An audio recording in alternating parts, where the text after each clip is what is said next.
Oi, tudo bom? Como que vocês estão? Bom, quem está chegando aqui, né? Prazer, meu nome é Mayra Engelmann e eu sou psicanalista e esse é o meu podcast, é sobre isso, né? Onde eu trago assuntos variados, né? Sempre com esse olhar, sim, que vem aí da psicanálise, mas não somente, né? Hoje eu quero falar sobre os jogos eletrônicos, né? E o impacto, né, desse meio de diversão, né, de algumas pessoas, né, chegando ao ponto de se tornar também uma profissão, mas principalmente, né, o impacto na vida de crianças e adolescentes, né, e a importância da gente começar a olhar de uma forma mais expandida para essa problemática que a gente enfrenta já há alguns anos, que é quando essa diversão, esse hobby se torna um vício, né?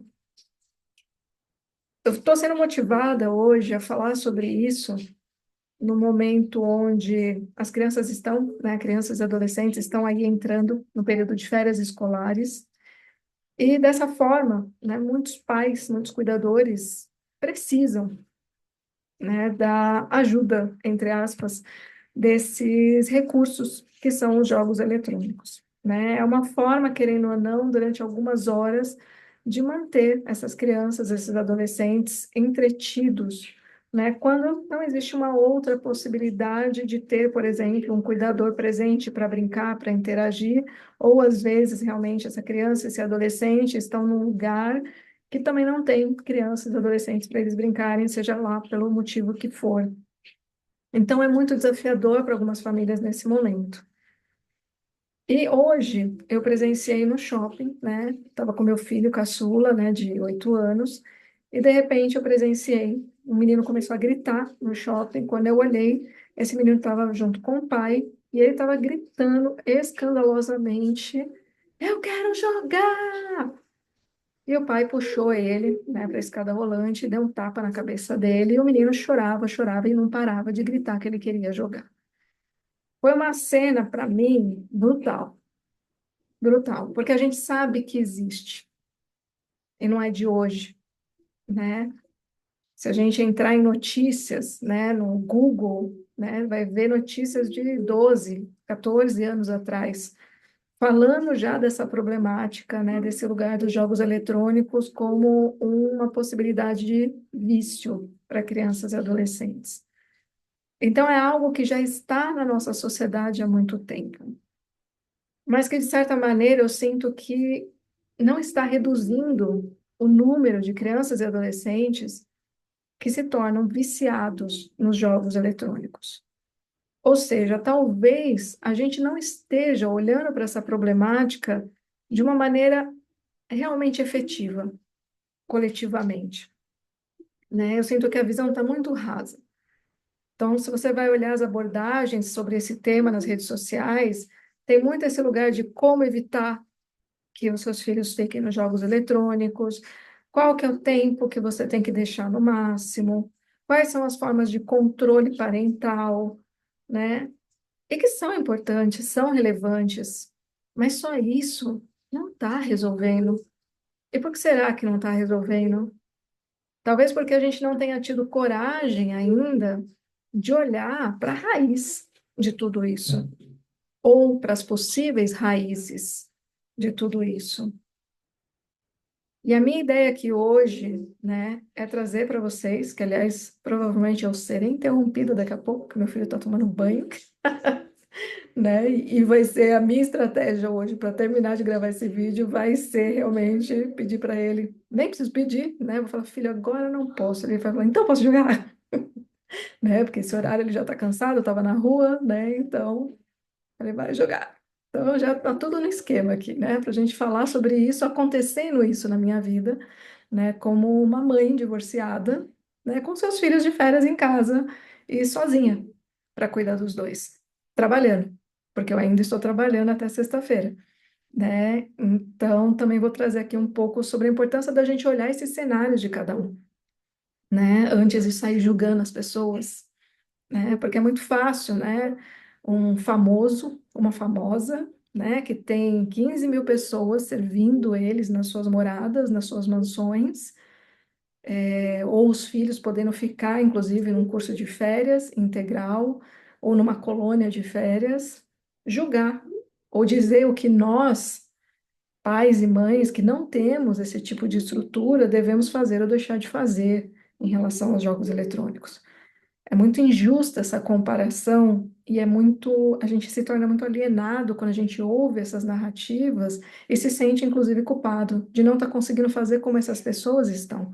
E muitas vezes ignorando, né, o nosso cenário e a diferença entre esses cenários e o impacto dessa diferença, né? Então, isso também vai ser um outro ponto aqui que eu vou trazer para vocês, né? Bom, vamos lá. Como que eu quero começar essa conversa, né? Primeiro a gente tem que pensar por quê que os nossos filhos, as nossas crianças, os nossos adolescentes estão ficando tanto tempo nas telas de uma forma geral, mas vamos tentar manter o foco aqui em relação aos jogos eletrônicos, né? Por que que isso está acontecendo? Porque quando a gente vai pensar na nossa geração, né, antes da internet, a minha geração, né, veio aí antes da internet, a minha infância não tinha internet, a gente faz essa comparação que também é injusta, né? Não, mas no meu tempo, a criança, hoje tem uma mulher que falou, na hora que eu fui comprar o café, tava lá conversando, a mulher com não sei quem, aí ela falou assim, ah, eles não têm mais infância. Na minha época a gente tinha infância. As crianças de agora não têm mais infância. Esse tipo de fala não ajuda no processo, né, da gente encontrar possibilidades novas dentro de um contexto novo que não vai voltar a ser como era há 30, 40 anos atrás, né? Então esse tipo de fala não ajuda na construção de uma solução, né? Esse lugar egóico, né? Esse lugar arrogante de no meu tempo era muito melhor, né? Toda geração tem mania de fazer isso, né? E não tem nenhuma lógica esse tipo de fala. Cada tempo é um novo tempo, com as suas novas possibilidades, e que inclusive nós que tivemos uma infância sem eletrônicos, hoje temos mil possibilidades que são incríveis também, graças aos eletrônicos, graças à internet, graças à virtualidade. Eu estou aqui gravando esse podcast e chegando para um monte de gente que eu nem conheço. Se fosse antigamente, eu tinha que estar mandando carta.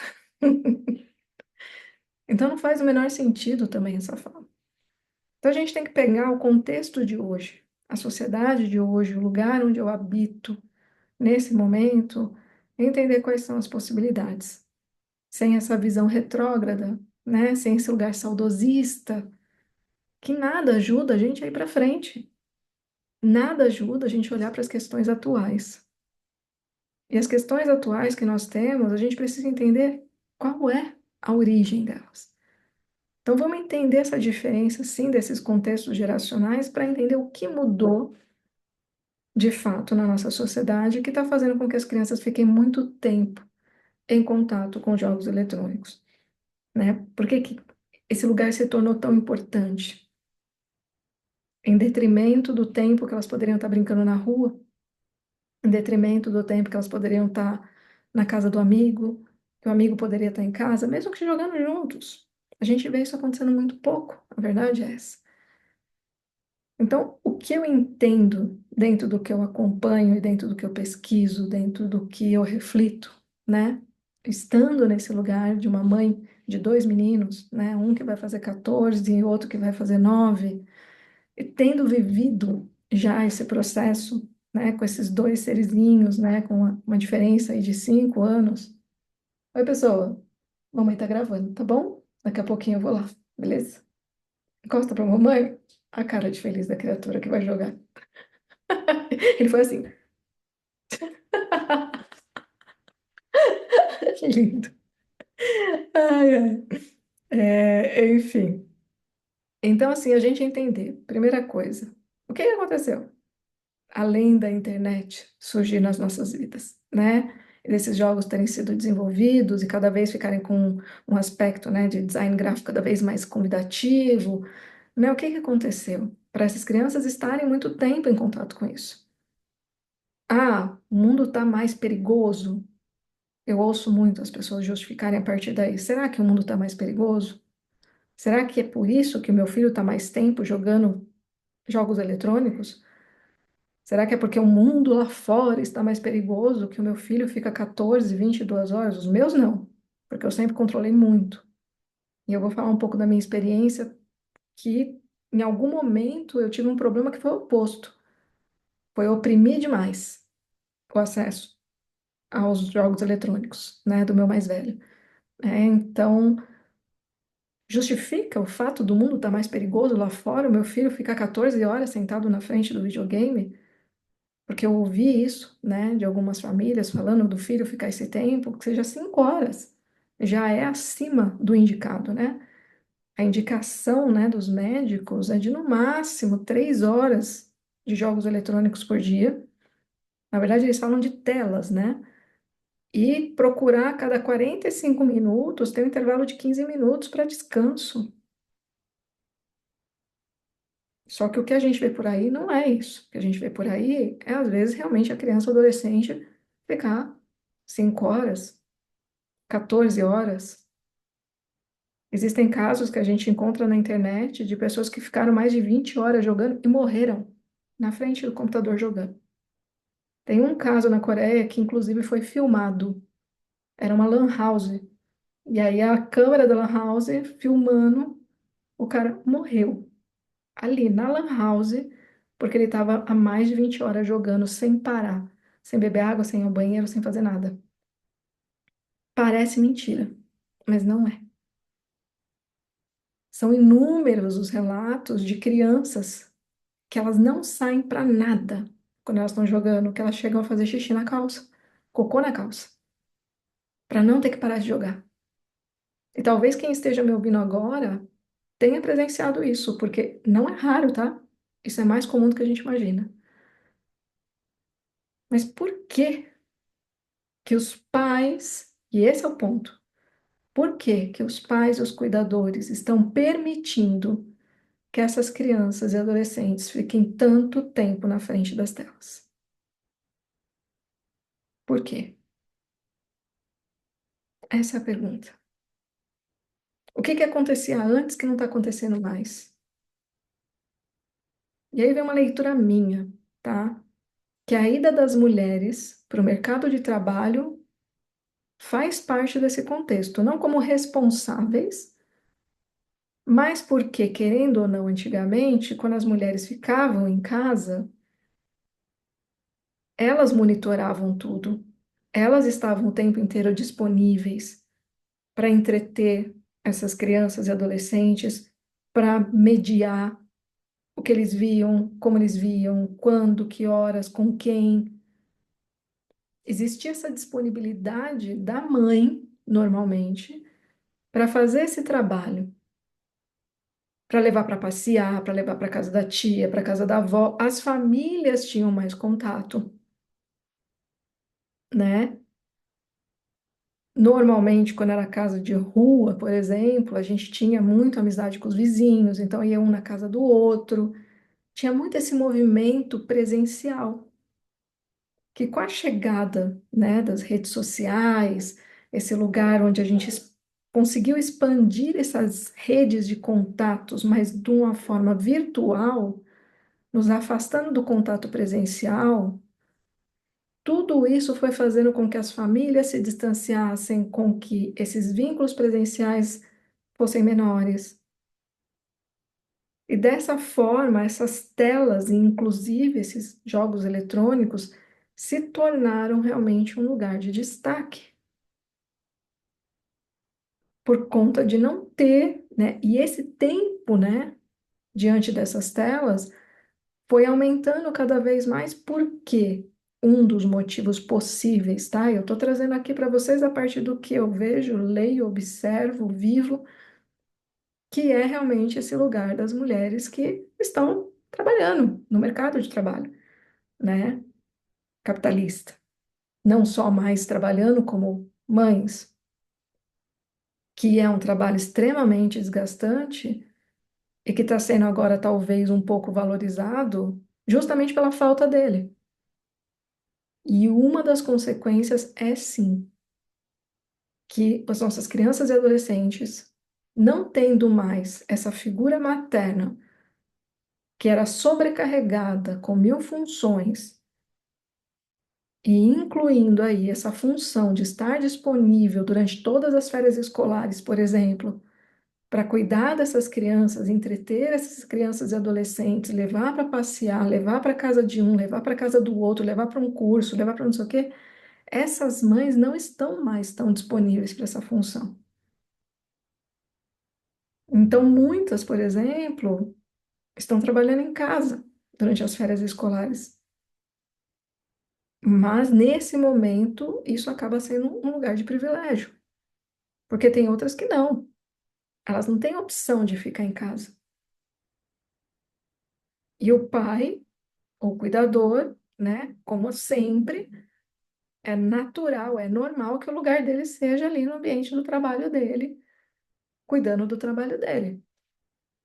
Então, muitas vezes, né, eu vejo, né, eu atendo casais onde tem um grande conflito nesse lugar, de que na pandemia aconteceu muito, e não por acaso, foi um dos maiores índices de divórcios depois da pandemia, que os homens, eles realmente não se davam conta do que estava acontecendo na casa, do nível de demanda, né, das mulheres, das mães, em relação aos filhos que de repente tiveram que ficar em casa. E esses homens simplesmente, né, trabalhando remotamente por conta, né, do coronavírus, fechados numa sala, num quarto, num escritório, completamente alheios a tudo que estava acontecendo e achando ruim o barulho dos filhos brincando. E agora, depois, né, que acabou a pandemia, que a gente está podendo voltar todo mundo aos seus trabalhos, essas crianças e adolescentes, quando chegam de casa, uma escola de meio período, mãe trabalhando, pai trabalhando, rede de apoio muito pequena, na grande maioria das famílias, familiares morando longe. Antigamente era muito comum as famílias morarem mais perto, né? Hoje em dia não, tem uma dinâmica muito diferente, né? Muitas famílias estão morando longe. Então, muitas vezes a gente está em lugares longe da nossa família de origem. Com isso, a gente não tem o suporte dessa família, a gente tem que contar com novos contatos, com outras pessoas, com vizinhos, mas a grande maioria das pessoas também estão vivendo de uma forma mais isolada. Isso até antes mesmo da pandemia, mas depois da pandemia isso piorou. Essa ode à individualidade que está acontecendo no nosso mundo, extremamente perigosa, essas bolhas narcísicas. Então, com isso, muitas vezes a gente não tem com quem contar. Se eu e o parceiro, né, por exemplo, eu sou separada, mas vamos supor que eu e o pai deles ambos tivessem que trabalhar fora de casa, sem ser remoto, com eles de férias.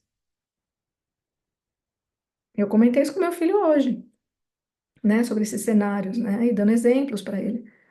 Falei, provavelmente a gente teria que colocar vocês numa escola que tem o período integral no curso de férias, porque a gente não está numa situação, né, a gente não é herdeiro, a gente tem que trabalhar, entendeu? E a gente não ia poder renunciar ao trabalho. E aí não ia ter outra possibilidade. Falei, ou mandar para uma colônia de férias, mas também vai recurso. Não é todo mundo que pode fazer isso. Assim como não é todo mundo que pode pagar uma escola que tenha período integral de curso de férias. Entendem como cada cenário pode ter um drama diferente e que vem sim desse lugar da indisponibilidade dessa figura materna, que antes era quem conseguia estar presente nesse lugar que hoje esses jogos eletrônicos ocupam. E aí essa nova mãe que está sobrecarregada, que está cansada, que trabalha, quando ela termina de trabalhar, ela não tem mais energia para sair, para jogar bola, para chegar no final de semana, muitas vezes ela quer se divertir, entendeu? Essa família quer fazer uma festa, e aí nessa festa, essa família quer conversar. Essa família não quer ter que ficar correndo atrás de criança, não quer ter que ficar cuidando das crianças, e nem ficar vigiando o que, que os adolescentes estão ali falando, fazendo. Qual recurso que ajuda essas famílias? Jogos eletrônicos, telas. Às vezes uma mãe esgotada com bebê pequeno, ela não aguenta mais o dia inteiro, tá ali, só cuidando daquele bebê. O que que ela faz? Em muitos momentos do dia, bota um celular na frente. Quando ela precisa comer, quando ela precisa tomar banho, quando ela precisa ir ao banheiro. Então não é aqui um lugar da gente simplificar essa situação, porque ela não é simples, ela é desafiadora. Só que isso que eu estou trazendo até agora é um recorte de um contexto que está acontecendo, mas que não necessariamente a gente está falando aqui de um vício, né? A gente está falando de uma dinâmica onde, de fato, principalmente no momento de férias escolares, as crianças e adolescentes acabam ficando mais tempo diante das telas e dos jogos eletrônicos. E aí depois vem o próximo passo. Ok, então a gente sabe que isso não é bom, por mais que a gente compreenda que a gente, né, socialmente está tendo mudanças que estão levando a esse cenário, né? Como que a gente faz para que essa situação que está acontecendo e que está afetando a vida de muitas famílias, como que a gente faz para que isso não gere nos nossos filhos, nas nossas crianças e adolescentes, patologias relacionadas ao uso das telas, ao uso dos jogos eletrônicos em excesso? Não tem jeito, a gente vai precisar sim encontrar formas, cada um de acordo com as suas possibilidades e com os seus contextos e com os seus cenários, dessas crianças e adolescentes ficarem o menor tempo possível diante desses jogos eletrônicos ao longo dos dias. E o que que é importante? Rede de apoio. Famílias que se conhecem, por exemplo, dentro de um condomínio, entenderem que aquela mãe, aquele pai realmente não podem deixar de trabalhar durante aquele período, aquele horário comercial, por conta do tipo de trabalho que executam, e se oferecer. Não, manda ele para cá. Aí no outro dia eu mando o meu para ir. Pode parecer que isso é automático acontecer nas comunidades, mas não é. Não é. Mas é fundamental que aconteça. Os índios, né? Eles costumam ter esse lugar, né, de que as crianças, né, os adolescentes são da tribo, não são só daquela família. Como seria bonito se pessoas que têm mais disponibilidade pudessem acolher esses filhos dessas famílias que não têm tanta disponibilidade e que não é má vontade, não é negligência, nem sempre é, às vezes é, mas nem sempre é negligência. Eu acompanho pessoas, pais, mães, que sofrem muito porque não tem opção. Não tem opção de deixar de trabalhar para ficar com os filhos mais tempo, para que eles não fiquem nas telas, e não tem opção de contratar alguém, e não tem rede de apoio. E essas pessoas sofrem, não é negligência. Mas o ser humano gosta de julgar sem conhecer o contexto de cada um. Mas sim, existem outros casos que é negligência.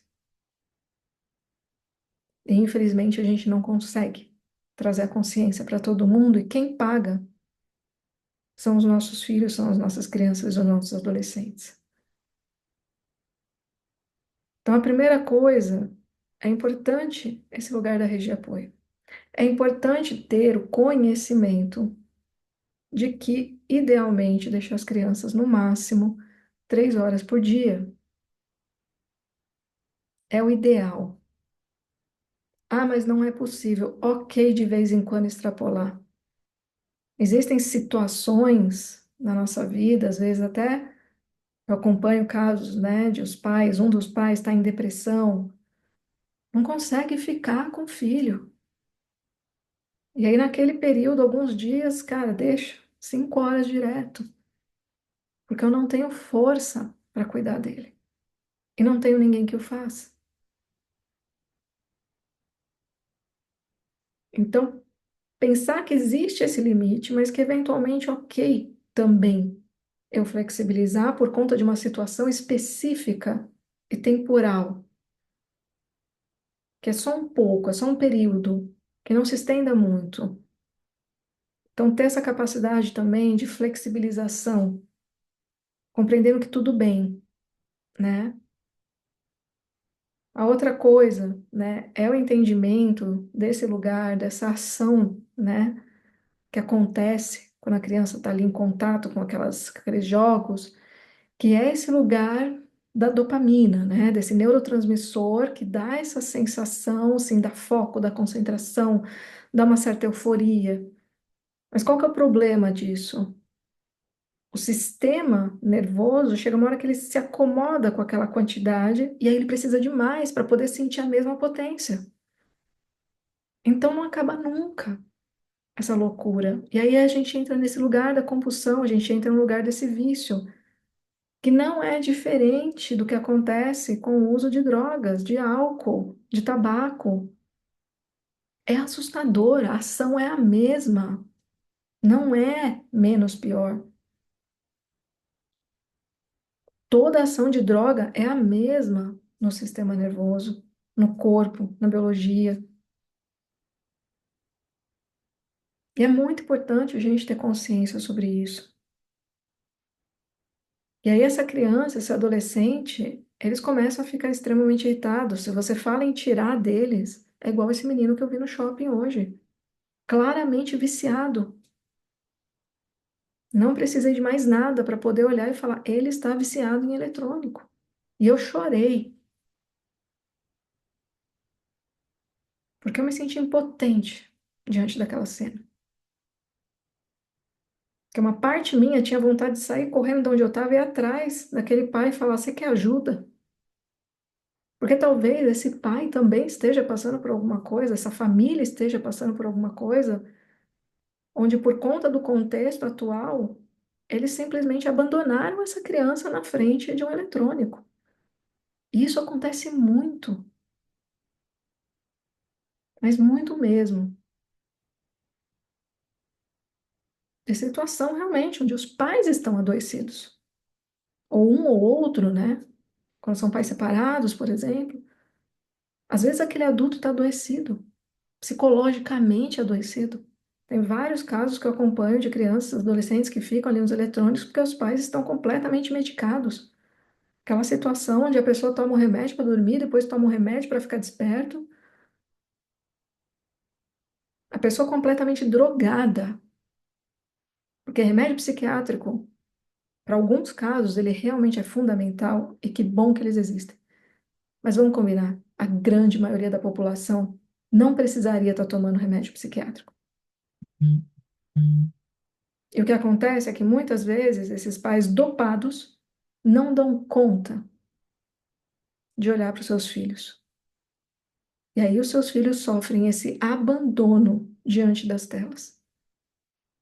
E isso leva uma criança ou um adolescente a ficar 10, 14, 20 horas na frente de um jogo eletrônico.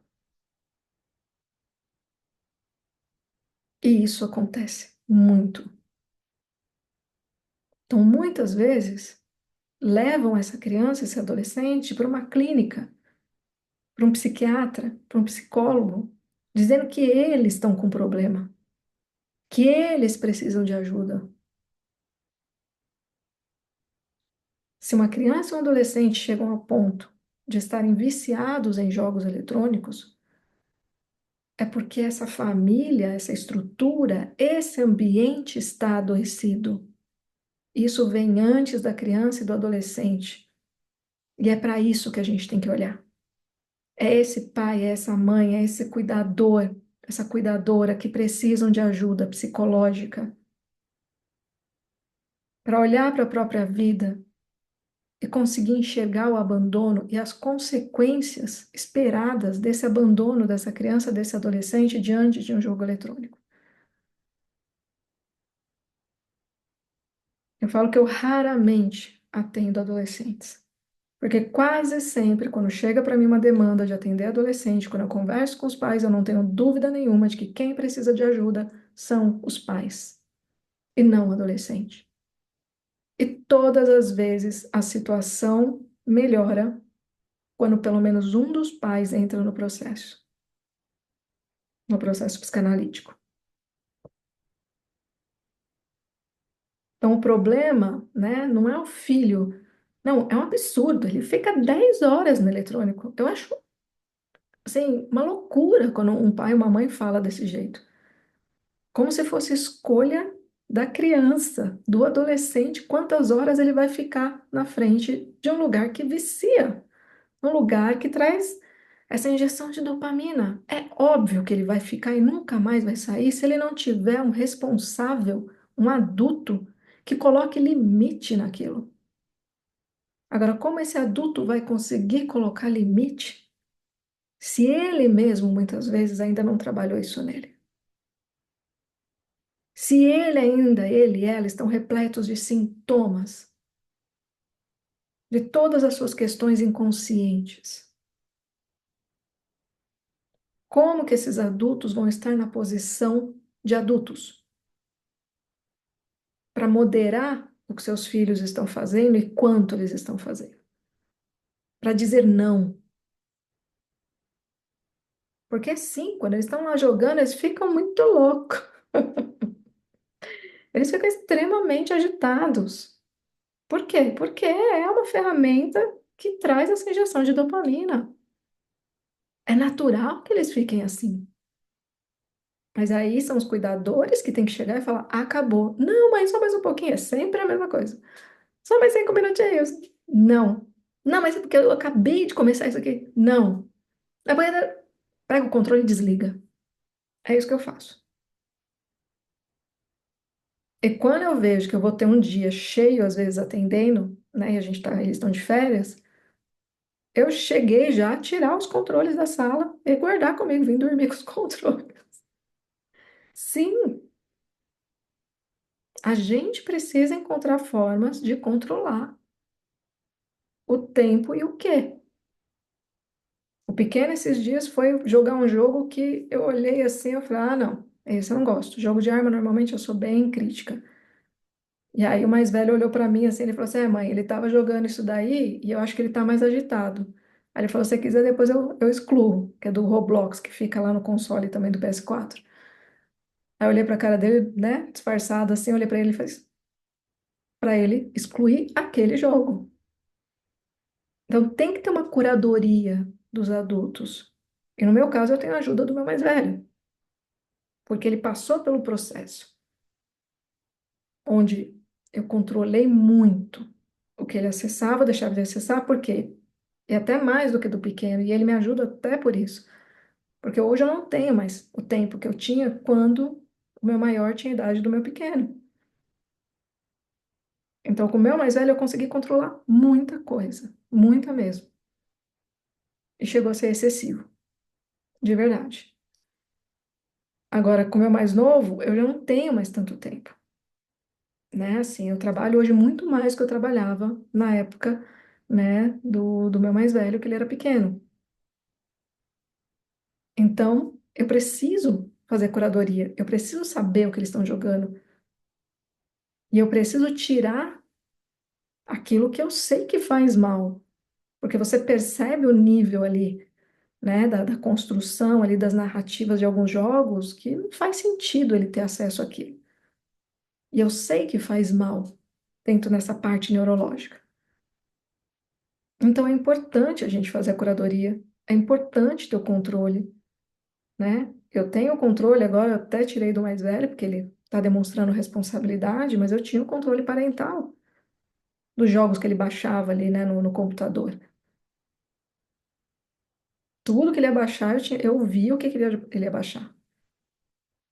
Dá para controlar o tempo de exposição à tela também, né? No PS4 já não.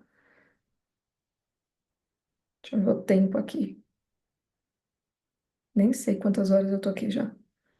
Mas é um assunto extenso. E eu decidi falar sobre tudo aquilo que pulsa, né? Para quem foi relevante. E aí tem uma coisa muito importante, né? Por que que se torna, para algumas crianças, adolescentes, um lugar tão importante, tão vital, né? Porque muitas vezes essas crianças e adolescentes que se viciam no videogame não é um lugar de a culpa é do videogame. Não. Esse é um ponto muito importante. A culpa não é do videogame.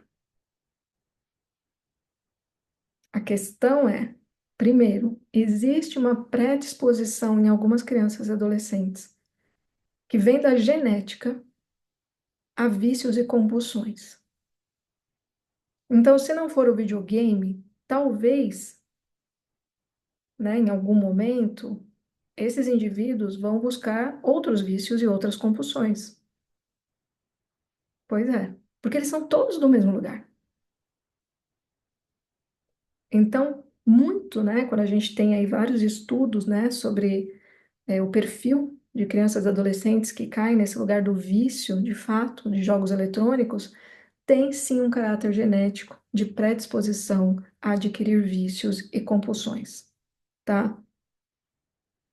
Isso é muito importante, porque se, por exemplo, você, mãe, você, pai, tem um vício, ou seus pais tiveram vícios, ou seus avós, então sim, é fundamental que vocês controlem o tempo de exposição dos seus filhos aos jogos eletrônicos, porque existe uma tendência genética dele ter um tipo de mobilização interna com contato com esses jogos eletrônicos em excesso que podem levar a um caráter de vício. Outra coisa, crianças e adolescentes reprimidos emocionalmente. Crianças e adolescentes com pouco vínculo afetivo.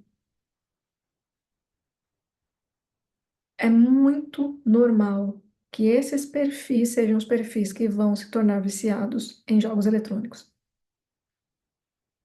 Por quê? Porque existe uma repressão social da nossa agressividade natural.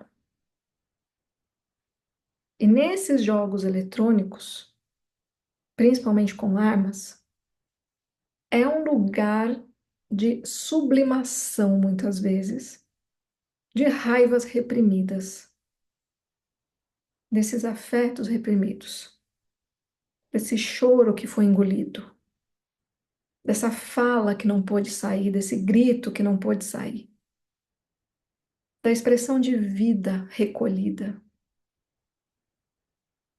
Então, o jogo eletrônico, principalmente que tem aí violência, né, é um canal de sublimação dessa violência. E quanto mais reprimida for essa criança, esse adolescente, ou tiverem sido desde o início da sua vida, né, porque apanharam, porque não permitiram que eles fizessem coisas que eles poderiam ter feito sim, mas que os pais não permitiram, aqueles que não podem chorar. Tem muita agressividade que poderia ter sido expressa no mundo e que não foi. Ela vai para onde? A violência nada mais é do que a expressão desse potencial que é a agressividade quando ela é reprimida em excesso. Porque a agressividade é natural, ela faz parte da nossa vida. É saudável que a gente possa expressar a agressividade, não é violência. Não é o jogo que deixa a criança violenta. Não é. Existe nessa criança, nesse adolescente, alguma predisposição à violência por conta das suas repressões sofridas pelo ambiente, por conta de terem crescido, talvez se desenvolvido num ambiente violento. E muitas vezes o vício no jogo eletrônico é só uma consequência dessa dinâmica nesse ambiente. Eu anotei aqui uma definição de agressividade e uma frase de Winnicott, que é um psicanalista, falando sobre isso também, que é bem interessante. Então, primeiro é colocado aqui, né, que a agressividade é a força espontânea, natural do nosso impulso de vida, que é algo que a gente está reprimindo muito quando a gente pensa no estilo de vida atual, que é esse estilo de vida sentado na frente de uma tela. Onde que a gente está expressando essa agressividade? A agressividade diz respeito a esse fazer, a essa força de colocar no mundo as coisas. Não é violência. A violência é uma distorção da agressividade justamente porque ela é contida, porque a sociedade não permite que a gente seja espontâneo, que a gente grite, que a criança chore, que a criança grite, que a criança diga eu não quero. E aí depois o que a gente mais ouve na clínica são pessoas que não sabem dizer não. E quando são homens que têm esse problema, a grande maioria dos homens que têm esse problema de não saber dizer não são homens que foram extremamente oprimidos e que eles foram ou pro vício, ou pro excesso de videogame, ou pornografia, que está na mesma linha. E aí tem uma frase muito boa do Winnicott que fala: sem a possibilidade de brincar, sem compaixão, a criança terá que esconder o seu eu impiedoso e dar-lhe vida apenas em estados dissociados. Ou seja, se a criança não pode exercer também essa sua parte malévola, essa, né, como que ele chama aqui, essa, essa possibilidade de brincar sem compaixão. Para a grande maioria dos pais, ouvir isso é assustador. Não, mas o meu filho é tão fofo, é por amor, pura luz, é raio, estrela e luar. Não! Isso é negar a sombra do teu filho, da tua filha. E é isso que vai adoecê-los. E sabe por que que os pais não suportam dar conta de que os seus filhos também têm esse lugar Darth Vader, né? Porque esses pais não conseguem reconhecer em si mesmos esse lugar.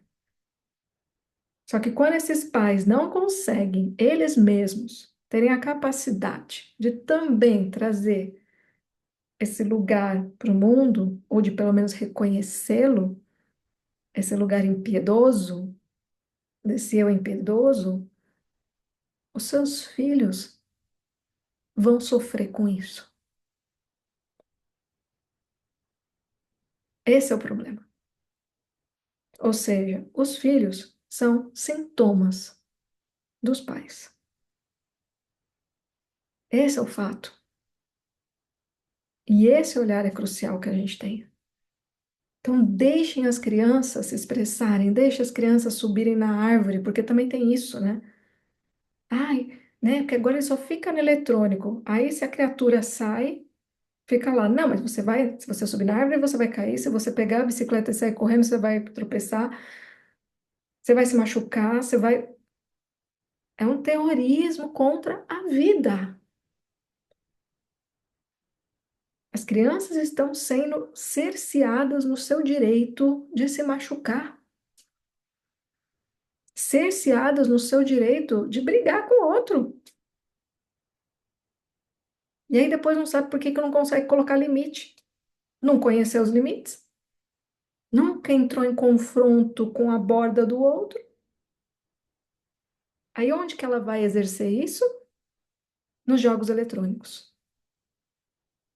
Já que eu não posso exercer a minha espontaneidade, a minha agressividade natural dentro do meu convívio social real, mas eu preciso fazer isso porque isso está dentro de mim, a minha natureza. Onde que eu vou fazer isso? Nos jogos eletrônicos.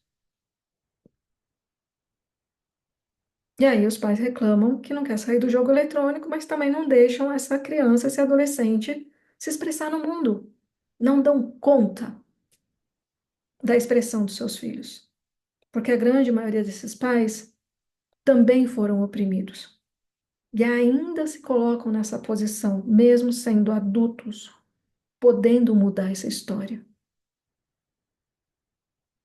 Com terapia e análise, sim. E aí, esses pais que conseguem enxergar que eles precisam de ajuda para dar espaço para a vida dos filhos,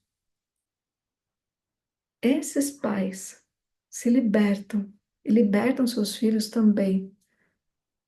E aí, esses jogos eletrônicos, eles deixam de ser tão interessantes. Porque esses pais conseguem, sim, trazer vida para dentro das suas casas e trazer seus filhos, levar seus filhos para fora dessas casas, oferecendo outras possibilidades além do jogo. Não adianta dizer, não, você não pode mais jogar e não oferecer nada para que essas crianças, esses adolescentes façam no lugar do jogo, que é outro problema que a gente tem. Não, mas, né? Eu mando ele parar, ele não para, e aí eu desisto, porque, né? Ele fala que não tem o que fazer. Então, exige de nós também uma dedicação de tempo e, dessa forma, uma renúncia ao tempo que nós temos para nós.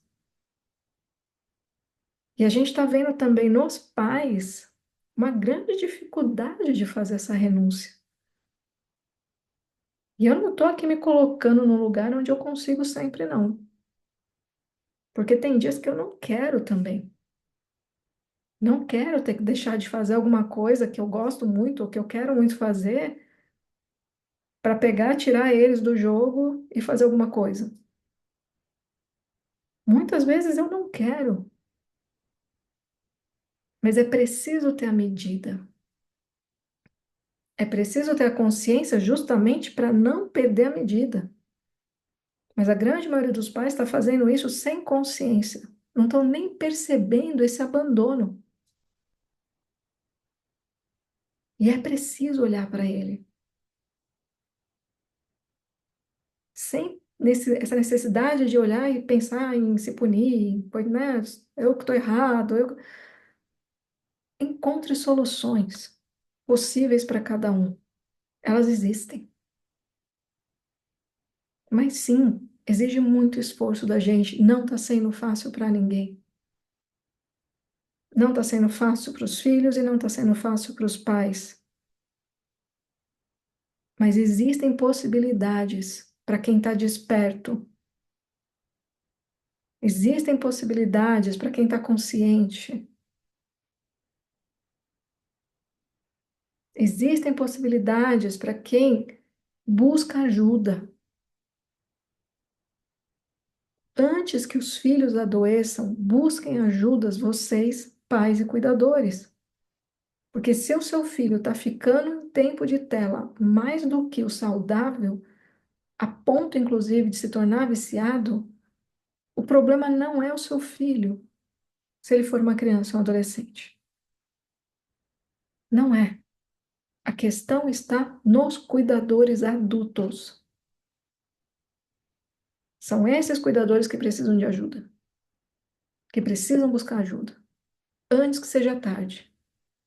Mas se de fato essa criança já tiver os sintomas, aí realmente precisa buscar ajuda.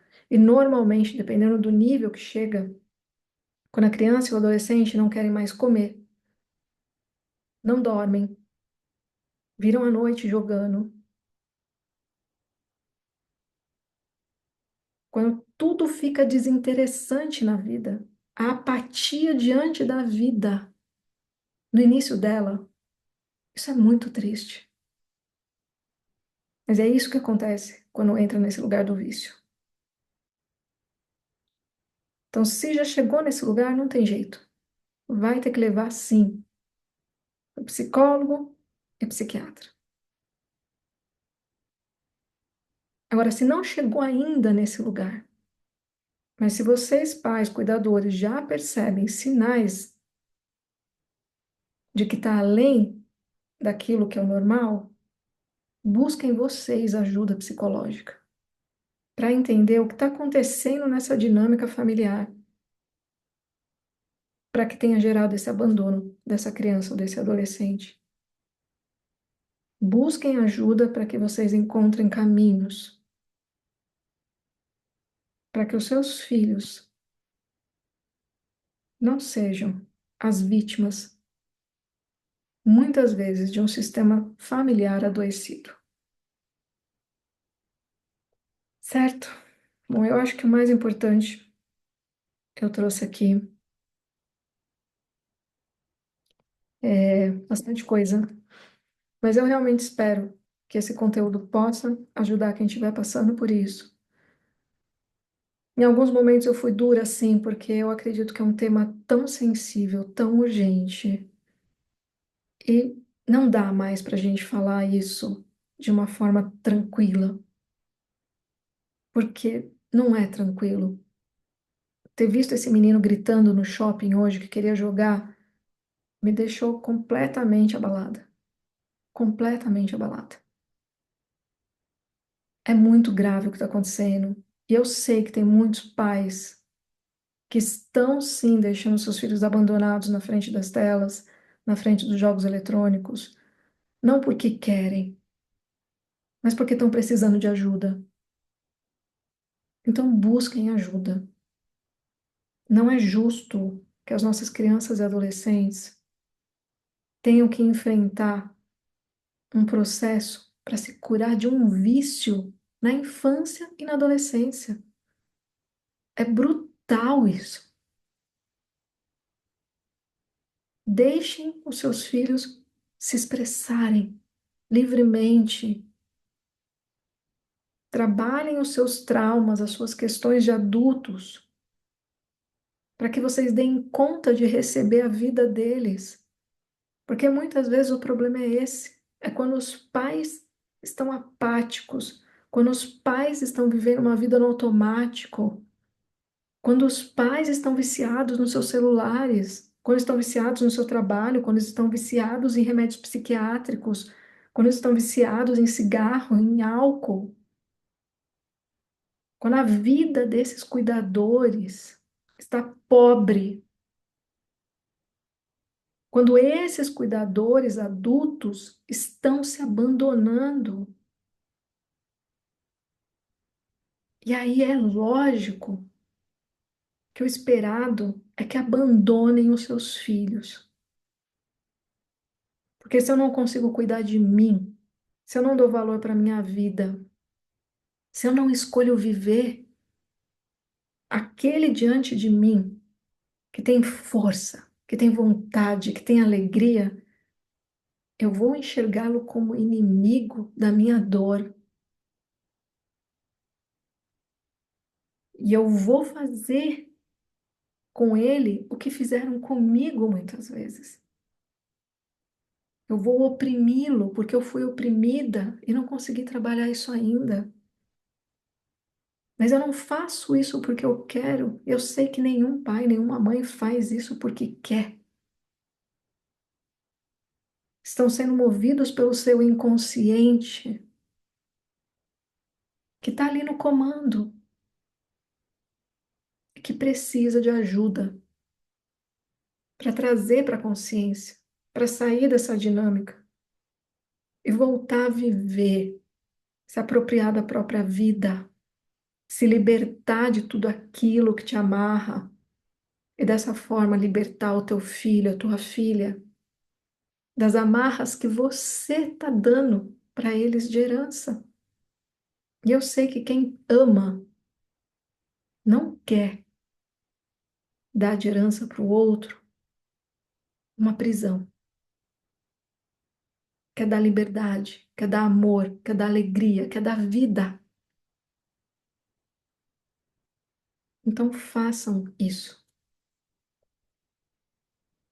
Mas cuidem de vocês, pais e mães,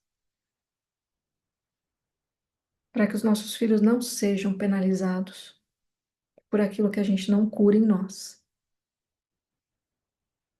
E isso serve para tudo, não só para a questão dos vícios em jogos eletrônicos. É isso, meus amores. Quem quiser conversar sobre isso, tiver em contato com esse conteúdo, quiser mandar uma mensagem, né, entra no meu Instagram, @maira.engelmann, manda uma mensagem lá no contato, tem o meu número do WhatsApp e vamos conversar, tá? Qualquer pessoa que estiver ouvindo esse conteúdo, quiser conversar sobre isso, eu tenho uma longa experiência, não só teórica, mas prática como mãe. Eu também falhei em muitos momentos. De vez em quando eu também solto a corda e falo, "Ah, é o que eu dou conta, vai, fica." Mas sempre que eu faço essas escolhas hoje, eu faço com muita consciência, para entender os limites e para sempre buscar já uma estratégia para sair daquele lugar. Então eu sei como te ajudar. E eu não vou te julgar, não vou te julgar, porque eu acompanho muitas histórias e eu sei que cada história é única e que a gente não pode julgar o que a gente desconhece e nem o que a gente conhece, porque a gente, na verdade, nunca sabe tudo, nem sobre nós, muito menos sobre os outros. E se você conhece alguém que está passando por isso, compartilhe esse conteúdo e tenha um lugar de gentileza para lidar com o que o outro está passando. A gente precisa ajudar um ao outro. Julgar não ajuda ninguém. Só infla o seu próprio ego quando você julga. É pobre, é pequeno, é mesquinho. E a gente pode ser gigante quando a gente se ajuda. Conta comigo. Beijo grande.